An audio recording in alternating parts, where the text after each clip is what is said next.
চট্টগ্রাম পর্বের প্রথম দিনই গতকাল বৃহস্পতিবার উক্ত পরিস্থিতি দেখা গেছে পরশুর বরিশাল বনাম ঢাকা ক্যাপিটাল ম্যাচে। সাব্বির রহমানের সঙ্গে বিবাদে জড়িয়ে পড়েন তামিম ইকবাল। সোশ্যাল মিডিয়ায় ঘটনাটি মুহূর্তেই ছড়িয়ে পড়ে। অগ্রাসী আচরণের জন্য অনেকেই কাঠগড়ায় তুলেছেন তামিমকে। অবশ্য সাব্বিরও বিষয়টি সেভাবে দেখছেন না। অপ্রীতিকর ঘটনাটি হিট অব দ্য মোমেন্ট ছিল বলে মনে করেন তিনি। দেশের একটি বেসরকারি টেলিভিশনকে দেওয়া সাক্ষাৎকারে সাব্বির বলেন, মাঠের মধ্যে যে ঘটনাই হোক, এটা মাঠের মধ্যেই শেষ হয়ে যায় আমাদের। তামিম ভাই আমার সিনিয়র ভাই, রেসপেক্ট, বড় ভাই এবং লেজেন্ড ক্রিকেটার। এরকম ক্রিকেটার বাংলাদেশে আসবে ও না জানি আমি। ওনার হিট অফ দ্য মোমেন্ট এটা হয়ে গেছে, আমি ওটা কিছু মনে করিনি।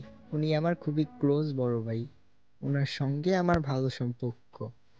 আশা করছি সম্পর্কটা চিরস্থায়ী থাকবে, ভবিষ্যতে আরো ভালো যাবে।